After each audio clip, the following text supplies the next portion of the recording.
middle of Smash 4, he plays a very prolific Diddy Kong. Yep. So, you know, he is no stranger to the banana, trust me. Let's go ahead and get it. Game number 1. And it's nice to see some more Villager, man. You know, it makes me feel old now. You know, there was a point in time where, like, Villager was just all over the place. At least not in here, but back in Smash 4. He was pretty common. And then DLC happened, and then Villager said, my people need me. I got to get out of here. Remember when Raito got 3rd at Genesis? Good God. Oh, goodness. Goodness gracious. What a timeline. Yes. We'll see if Kep can replicate that success. It's going to be tough, though, especially with this game with so many new characters. Right now, he's got to get through 8BitMan, who is dominating the center stage here. Kep trying to find his way back down, but 8BitMan is just stuffing him with these feet over and over. Forward air, I'm telling you, man. This is what I expected to happen here in this matchup. You know, Villager's going to get a lot off of that Lloyd Rock, especially at lower percent. Of course, short hop, slingshot, down throw, slingshot at low percent as well, too. You know, he can bang up close and personal, but I just feel like, you know, that forward air and that back is just the ultimate combo stuff. You got to make sure those percents are confirmed and airtight. You saw that monkey flip, the kick going all the way through. Tried to get the up smash out, but doesn't happen. And he is so lucky he avoided that pot there. Because if he got hit out of his jump, I think Kep really could have capitalized. But 8BitMan able to survive for a second longer. Yeah, I agree. I believe that's kind of like the duality, just the yin and yang to this match. You know, Diddy Kong, certainly a terror on stage, has the tools to just negate a lot of what Villager's going to bring to the table. But that offstage gameplay, though, that is the Villager and Isabel show right there, you know. That's how you actually get taken to town. That's a really interesting interaction. When you throw the banana at the Lloyd, it pops in the air, and Kep got stuck trying to go for a slingshot. So he can't, like, jump in on it. So it kind of covers a lot of things. It's like, it's a very minute interaction that I don't know if it's going to really come into play that much, but it's still super interesting. Something to keep in mind. Absolutely. There's a lot of, like, really fine, minuscule tidbits here in this matchup, and I think that's just due to the fact that Villager just has so many projectiles that really interact with Diddy Kong in a strange way. I think the biggest one right here, obviously, is using that you know, pocket animation to take the banana peel away from. Not to say that, you know, 8BitMan's a one-trick pony and he needs it, because I feel like, you know, every Diddy Kong is different. I don't think we've seen any banana. No, he just got so much mileage off of forward in the beginning of this game. It just, banana, what the hell? Who needs it? Yep. However, Kep did take the lead. Yeah, he's got the banana in his pocket, but 8BitMan not really needing it, just using Diddy's very strong normals. However, Kep taking control. 8BitMan trying to get up right away and gets up right into the bowling ball. Yes, bold turkey on that man right there. Now, you knew better than that, but that's what Villager is going to look for, and I feel like that's a very specific Villager thing. You know, to have a forward smash that it comes out that close to the chest at the ledge of stage. More times not versus other opponents, you'll think, I'm just going to do a neutral get up, shield, grab it, you know what I mean? Yeah, bowling ball is like something that will probably take at least one stock a game against Villagers. It's your job to not make it 2, you know, because he's going to get 1 probably. Oh, yeah. Oh, I love the weight on that. He waits to pull the trigger on the up air as long as he can to try to shield poke. And now Kep has lapped 8BitMan a percent. 2 stocks to 1. Yes. Looking damn good right now, trying to sharp him up underneath, and this was a complete turnaround from the beginning of this game. I mean, it was pretty much the 8BitMan show, but this is what Villager is really good at, you know. Not only are his projectiles used for, like, you know, obviously setting up damage, they're just used to slow the match down sometimes. Look at this. Fall away back here, using the slingshot to create himself some distance. Of course, you have the Lloyd. Oh, yeah, goodbye. Yeah, he tried to explode it on him. Those barrels are actually very powerful. It looked like he wanted to, you know, kind of hit him with it, take him by surprise, but just slightly off. Because of that, he's going to lose his stock and game 1. Yes, I am very enamored with the Diddy Kong play. The fact that he didn't need Banana Peel to really get his magic going. But I feel like, though, a little bit of Banana Peel goes a long way, though, in some of these matchups. Though, of course, Villager, Isabel, they can take your items from you. So it's very crazy to see. You know, you switch to R.O.B, and R.O.B is a bigger body to combo. You know, not quite like Diddy Kong, where Villager might have a bit of issue, like down throwing, naring him, down throw forward air, whatever. You know, like R.O.B is a bigger body, much bigger target, much easier to hit, and on top of that, no hitbox and that recovery as well too. So if you thought 1 bowling ball was enough, you might get a couple more if he switches to R.O.B. So it looked like we banned Kalos and Town and City. So the 2 big sort of wide stages, sort of FD-like, but not quite FD. It looks like we're hovering PS2 for the next game. 8BitMan taking his time, giving it a lot of thought, because remember, he doesn't just have a stage, he also has a character counter pick he might be able to play with. Very true. That's what he's thinking about. Liking his outfit right here from Kep too. I don't know what type of sweater that is. Is that a panda sweater? San Diego Zoo. San Diego Zoo, okay. Yeah, I was watching it too. Nice, that is kind of He looks good, bro. Oh, yeah, like, that's clean. You know, San Diego Zoo is cool. You know, where I'm from, we actually have the best zoo in the world. Did you know that? You do not. The Henry Dorley Zoo is tied with the San Diego Zoo. We're one in Nebraska. Like, in Nebraska. It's what like kind 1 of and 2. animals do you have in Nebraska, bro? You're looking at. You're looking at them. I'm the one at the. You filthy animal. No, I'm kidding. got cows, chickens, and Rob. There you go.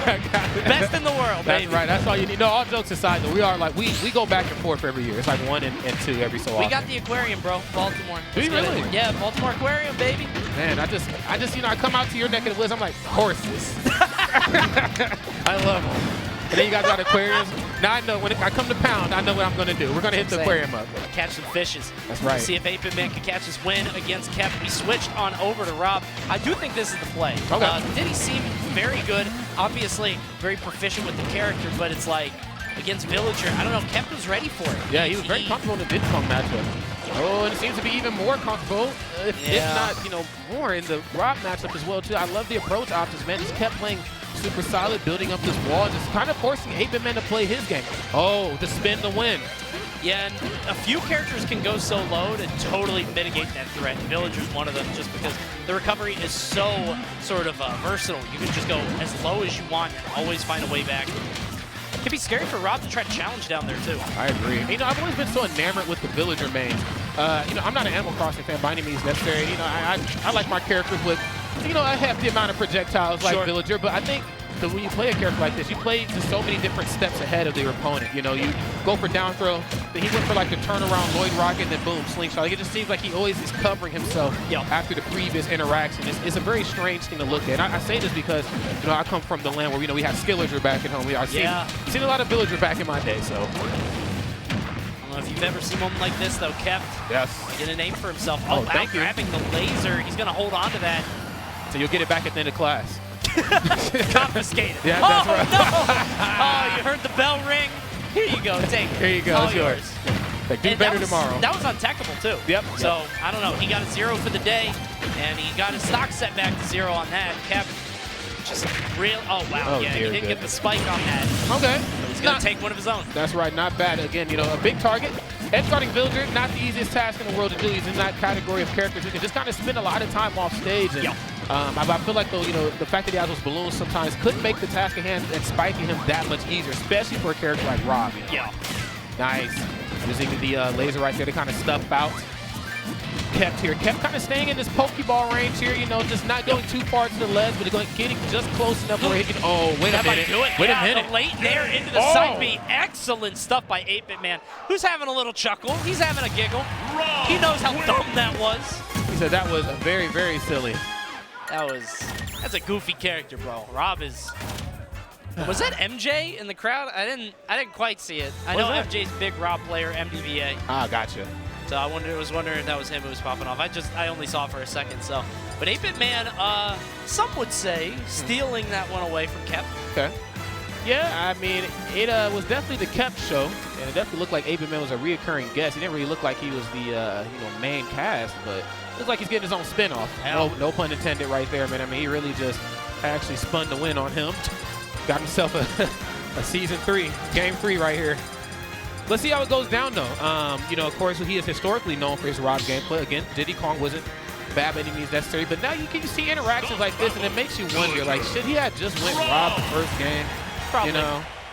Probably. I think one of the things that keeps happening with these players that are picking up Diddy, obviously James is one of the two. Rivers, he's playing a lot more Diddy, is like, yeah, you're good with Diddy. Sure. And it's great, but, like, the Crom, the R.O.B, it just, sometimes they're going to be able to take these games against better characters, or against, they're just stronger. So, I don't know. I wonder if he gave the game away with Diddy. Obviously, we know he's great. He started off the game very strong, but eventually just sort of cracked down.